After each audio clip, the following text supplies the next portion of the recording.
हाँ जी, good morning बच्चों। ਅੱਜ ਬੇਟਾ ਅਸੀਂ ਸ਼ੁਰੂ ਕਰ ਰਹੇ ਹਾਂ ਕੈਟਾਲਿਸਿਸ।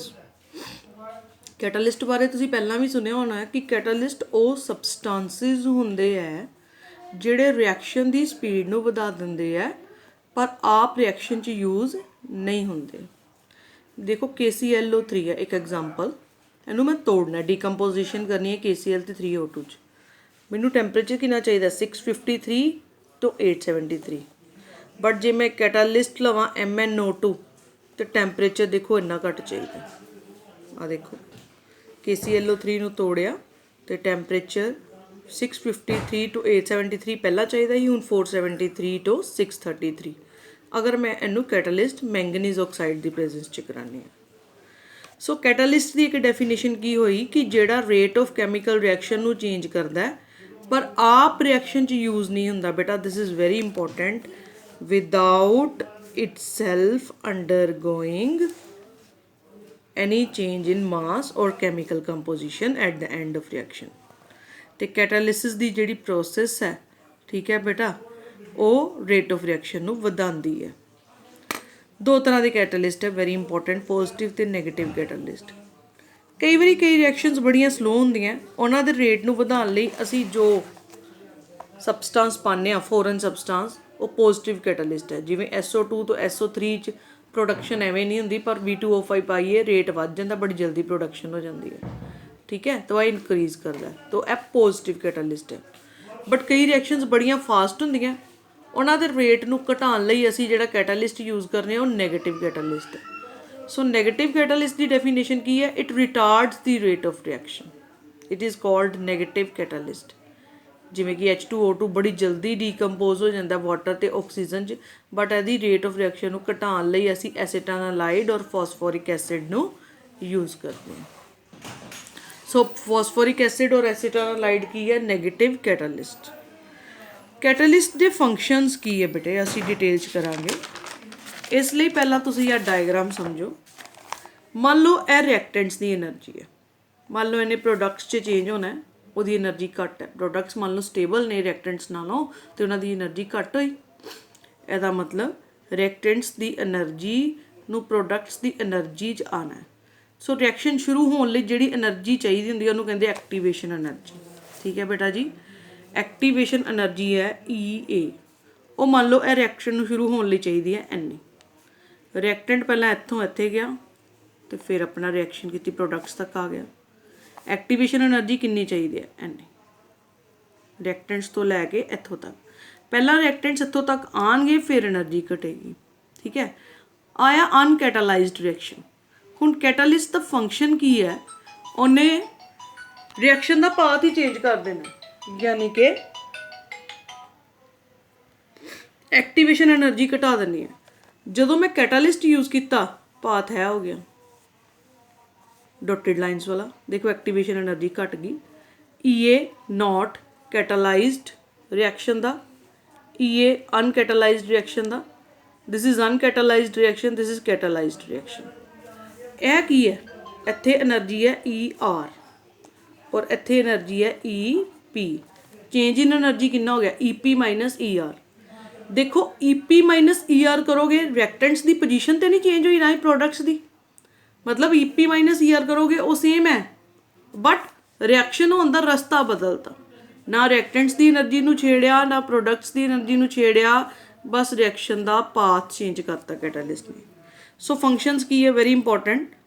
ਔਰ ਕੋਈ ਫਿਜ਼ੀਕਲ ਅਤੇ ਕੈਮੀਕਲ ਚੇਂਜ ਆਪਣੇ 'ਚ ਨਹੀਂ ਲੈ ਕੇ ਆਉਂਦਾ, ਟੈਂਪਰੇਰੀ ਚੇਂਜ ਲੈਂਦਾ, ਫਿਜ਼ੀਕਲ ਚੇਂਜ ਲਿਆ ਸਕਦਾ ਬਟ ਕੈਮੀਕਲ ਚੇਂਜ ਨਹੀਂ ਹੁੰਦੀ।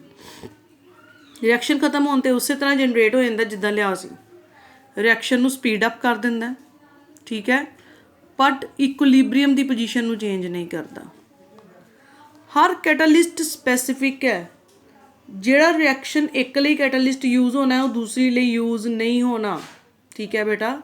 ਇਹ ਅਸੀਂ ਅੱਗੇ ਡਿਟੇਲ 'ਚ ਕਰਨਾ ਹੈ। ਮੰਨ ਲਓ A ਤੋਂ B ਕਨਵਰਟ ਕਰਨਾ ਕੈਟਾਲਿਸਟ C ਨੇ, ਅਤੇ ਜੇ D ਤੋਂ E ਕਨਵਰਟ ਕਰਨਾ ਤਾਂ C ਕੈਨੋਟ ਬੀ ਯੂਜ਼ਡ।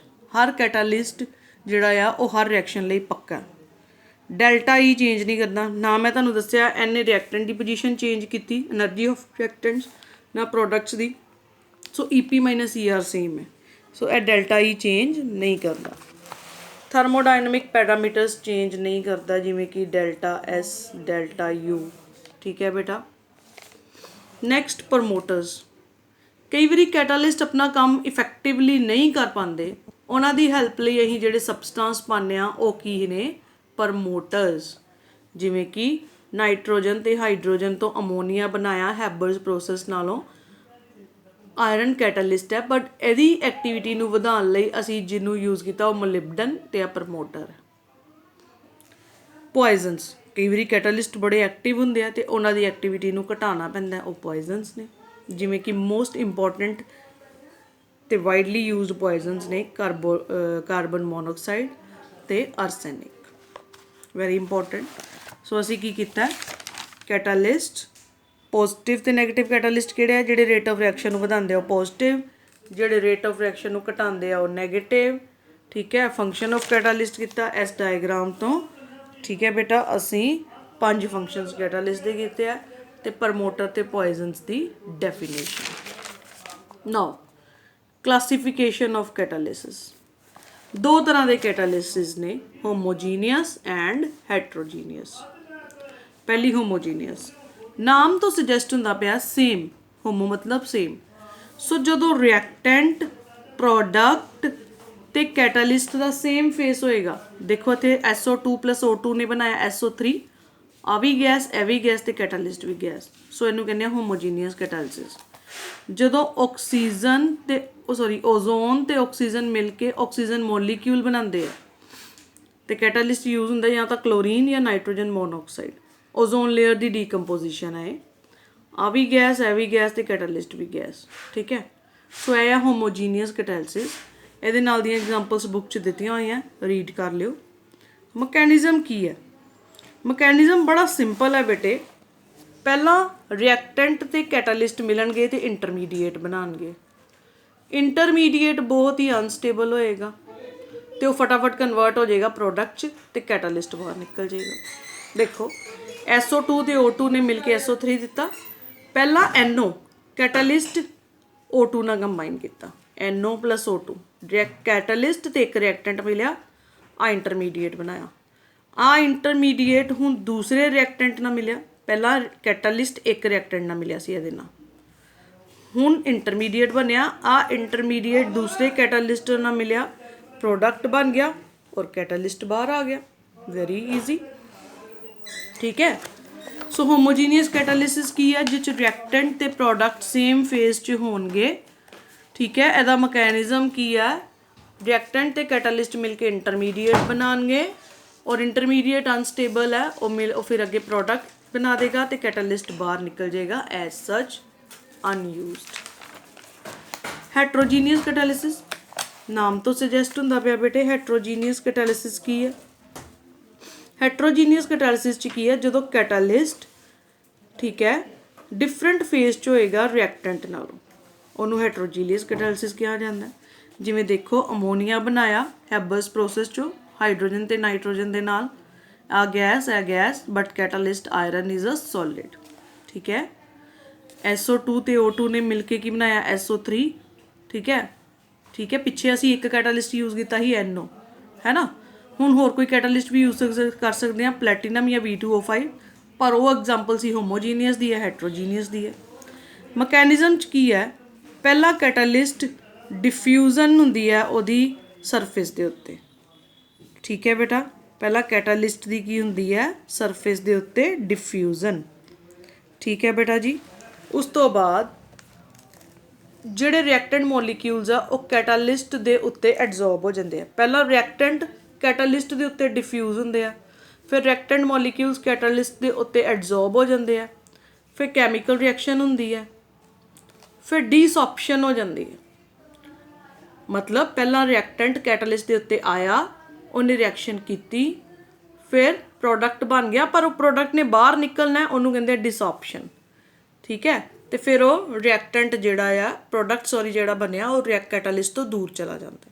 ਇਹਨੂੰ ਮੈਂ ਤੁਹਾਨੂੰ ਬੁੱਕ ਤੋਂ ਡਾਇਗਰਾਮ ਬਣਾ ਕੇ ਭੇਜ ਵੀ ਦਿੰਦੀ ਹਾਂ ਤੇ ਐਕਸਪਲੇਨ ਵੀ ਕਰ ਦਿੰਦੀ ਹਾਂ ਉਹ ਡਾਇਗਰਾਮ ਬਣਾਉਣਾ। ਵੇਟ ਦੇਖੋ ਬੇਟਾ, ਪਹਿਲਾਂ ਮੈਂ ਕੀ ਹੈ? ਪਹਿਲਾਂ ਕੈਟਾਲਿਸਟ ਹੈ ਮੰਨ ਲਓ, ਤੇ A ਤੇ B 'ਚ ਰਿਐਕਸ਼ਨ ਕਰਾਉਣੀ ਹੈ। ਰਿਐਕਟੈਂਟਸ ਦੀ ਕੈਟਾਲਿਸਟ ਦੇ ਉੱਤੇ ਡਿਫਿਊਜ਼ਨ ਹੋਣੀ ਹੈ, ਐਡਜ਼ੋਰਪਸ਼ਨ ਹੋਣੀ ਹੈ। ਐਡਜ਼ੋਰਬ ਹੋ ਗਏ A ਤੇ B ਕੈਟਾਲਿਸਟ ਦੇ ਉੱਤੇ। ਉਸ ਤੋਂ ਬਾਅਦ ਇਹਨਾਂ 'ਚ ਕੈਮੀਕਲ ਰਿਐਕਸ਼ਨ ਹੋਈ, ਪ੍ਰੋਡਕਟ ਬਣ ਗਿਆ AB। ਉਸ ਤੋਂ ਬਾਅਦ ਡਿਸऑप्शन ਮਤਲਬ ਬਾਹਰ ਨਿਕਲ ਜਾਣਾ। AB ਬਾਹਰ ਨਿਕਲ ਗਏ, ਕੈਟਾਲਿਸਟ ਉਸੇ ਤਰ੍ਹਾਂ ਰੀਜਨਰੇਟ ਹੋ ਗਿਆ ਐਂਡ ਦੈਨ ਜਿਹੜਾ ਆ ਇਟ ਵਿਲ ਗੋ ਅਵੇ ਫਰੋਮ ਦ ਕੈਟਾਲਿਟਿਕ ਸਰਫੇਸ। ਓਕੇ, ਤਾਂ ਕਿ ਨਵੀਂ ਰਿਐਕਸ਼ਨ ਨੂੰ ਇਹ ਕੈਟਾਲਿਸਟ ਕਰ ਸਕੇ। ਸੋ ਇਹ ਸੀਗੀ ਮਾਡਰਨ ਐਡਜ਼ੋਰਪਸ਼ਨ ਥਿਊਰੀ ਦੇ 5 ਪੁਆਇੰਟਸ, ਜਿਹੜੇ ਕਿ ਮੈਂ ਕਾਪੀ 'ਤੇ ਵੀ ਲਿਖਤੇ ਆ, ਪਲੱਸ ਇਹ ਡਾਇਗਰਾਮ ਤੁਹਾਨੂੰ ਮੈਂ ਭੇਜਤਾ, ਬਣਾ ਲਿਓ। ਇੱਕ ਡਾਇਗਰਾਮ ਤੁਸੀਂ ਇਹਨੂੰ ਵੀ ਸਮਝ ਸਕਦੇ ਹੋ ਬੇਟੇ, ਠੀਕ ਹੈ ਬੇਟਾ, ਬਿਲਕੁਲ ਸੇਮ। ਹਾਈਡਰੋਜਨ ਤੇ ਹਾਈਡਰੋਜਨ ਨੂੰ ਇਥੀਨ ਨਾਲ ਜੋੜਨਾ ਪਲੈਟੀਨਮ ਕੈਟਾਲਿਸਟ ਦੇ ਉੱਤੇ। ਪਹਿਲਾਂ H ਤੇ H ਬੌਂਡ ਟੁੱਟੇ, ਫਿਰ H ਤੇ H ਬੌਂਡ ਜਿਹੜੇ ਆ ਇਹਨਾਂ ਨਾਲ ਜੁੜ ਗਏ, ਜਿਹੜਾ ਇੱਕ H ਬਣਿਆ ਤੇ ਜਿਹੜਾ ਮੀਥੇਨ ਬਣ ਗਿਆ, ਈਥੇਨ ਬਣ ਗਿਆ ਸੌਰੀ, ਉਹ ਕੈਟਾਲਿਸਟ ਤੋਂ ਬਾਹਰ ਨਿਕਲ ਜਾਣਗੇ। Very easy, good luck, do it now.